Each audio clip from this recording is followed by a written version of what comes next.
ചേച്ചിക്ക് ഇപ്പോഴും ഉള്ളൂ, കൂടിയിട്ടൊന്നുമില്ല. അല്ല, ചേച്ചിയും മഹേഷും അമ്മാവന്റെ വീട്ടിൽ പോയ വിശേഷമൊന്നും പറഞ്ഞില്ലല്ലോ. പറയാം. അതിനാ ഞാനിപ്പോ നിന്റെ അടുത്തേക്ക് വന്നത്. നിന്നോട് ഞാൻ ഒന്നും ഒളിക്കുന്നില്ല സാവിത്രി. ഞങ്ങൾ പോയതേ അമ്മാവനെ കാണാനൊന്നും അല്ല.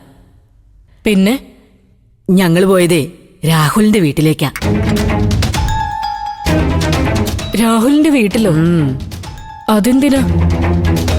ഇന്ദു ഇവിടെയല്ലേ ചേച്ചി ഉള്ളത്?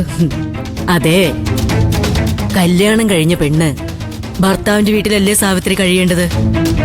അവൾ ഇവിടെ വന്ന് നിൽക്കുന്നത് എന്തോ കുഴപ്പമുണ്ടായിട്ടാണെന്ന് എനിക്ക് മനസ്സിലായി. നിങ്ങൾ ആരും എന്നോടൊന്നും വിട്ടു പറഞ്ഞതുമില്ല. അതുകൊണ്ട് സത്യം എന്താണെന്ന് അറിയാനാ ഞാൻ അവിടെ പോയത്. എന്നിട്ട് അവരെന്ത് പറഞ്ഞു? അല്ല, രാഹുൽ ഉണ്ടായിരുന്നു അവിടെ? അതെ, അവനുണ്ടായിരുന്നതുകൊണ്ട് കാര്യങ്ങൾ ഏറെക്കുറെ എല്ലാം മനസ്സിലായി. അവന്റെ അമ്മയും അച്ഛനും ഒന്നും വിട്ടു പറയാതെ നിങ്ങൾ ഉരുണ്ട് കളിക്കുന്നത് പോലെ ഉരുണ്ട് കളിക്കുമായിരുന്നു.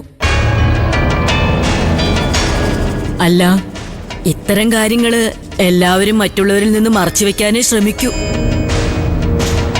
പക്ഷെ ഞാനും എന്റെ മോനും നിങ്ങൾക്ക് അന്യരല്ലല്ലോ സാവിത്രി.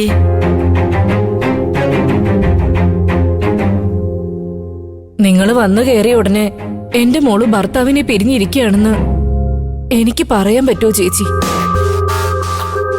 സമയം പോലെ എല്ലാം ചേച്ചിയോട് പറയണമെന്ന് കരുതിയിരിക്കുകയായിരുന്നു ഞാൻ. ആണോ? സാരമില്ല.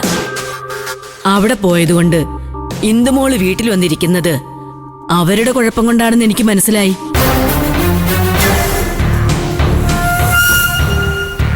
എന്നാലും സംഭവം എന്താണെന്ന് അവരും